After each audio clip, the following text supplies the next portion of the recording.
good morning to you students. Today I am going to discuss a numerical of class 11th which is based on average acceleration and instantaneous acceleration. Okay, let's have a look on this numerical.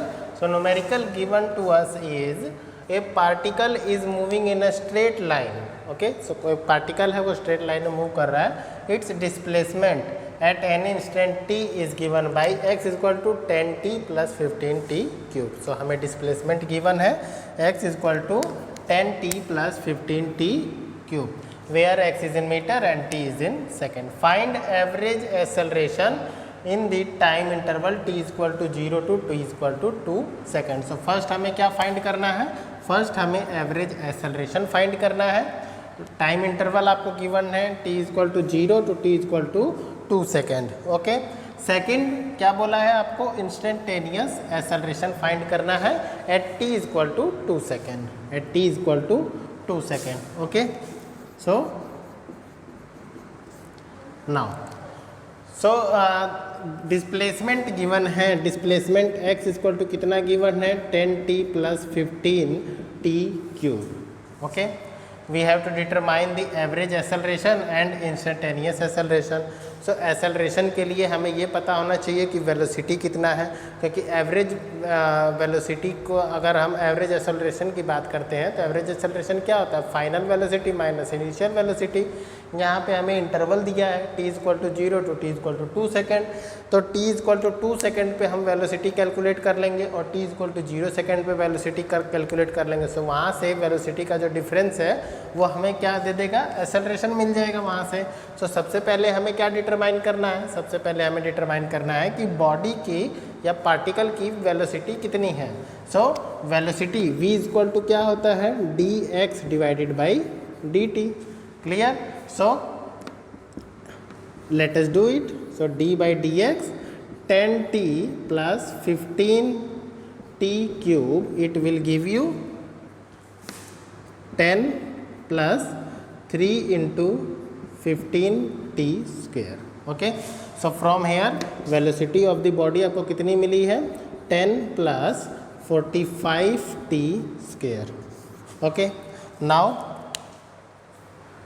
what will be the velocity at t is equal to 0. So सबसे पहले हमें क्या करना है? Average acceleration find करना है.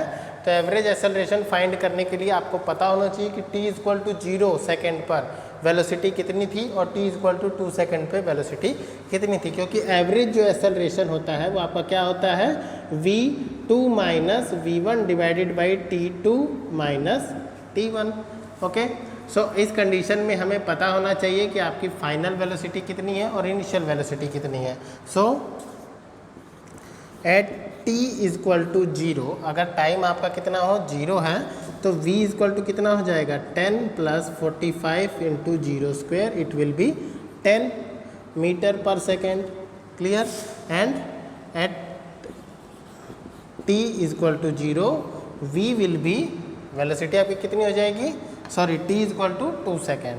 सो 2 second पे आपकी वेलोसिटी हो जाएगी 10 plus 45 into 2 square, it will be 10 plus 45 multiplied by 4 which will be equal to 190 metre per second. Okay, now I have to determine the average. I am denoting it by g naught and it is v2. Okay, so average acceleration क्या होगा? v2 minus v naught divided by t2 minus t naught. Okay, where t naught is equal to 0 second and t2 is for 2 second. Okay, so it will give you 190 minus 10 metre per second divided by the 2 second. Okay, 2 minus 0 second. So it will be 180 divided by 2 gives you 90 meter per second square. So this is our average velocity. Average acceleration is 90 meter per second square. Clear?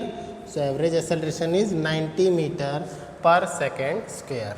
Okay, we have determined average acceleration. Now we have to determine the instantaneous acceleration of the body. So instantaneous acceleration, अगर instantaneous acceleration की बात करते हैं तो instantaneous acceleration क्या होता है? It is dv/dt। Clear? क्या होता है? dv/dt। तो सबसे पहले जो है हमें v पता ही है, इसका हमें क्या करना है? डिफ्रेंशिएशन करना है। सो v आपको कितना मिला है? 10 + 45t²। So it will be equal to 45 0 for the constant and it will be equal to 45 × 2 × t, so it will be 90t। Okay, instantaneous acceleration आपको कितना मिला है? 19t m/s²। सो एट, हमें कहाँ पे फाइंड करना है? एट t = 2 सेकेंड पे इंस्टेंटेनियस एक्सेलरेशन फाइंड करना है। So at t = 2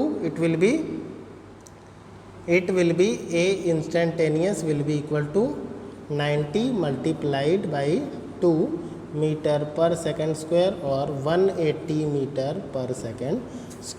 okay, so instantaneous acceleration आपको कितना मिला? 180 m/s² और एवरेज एक्सेलरेशन कितना मिला? 90 m/s²। Okay, okay students, I hope this question will be well understood to you. If you have any doubt, you may ask directly to me or comment below this video. Okay, goodbye to all of you. Have a nice day.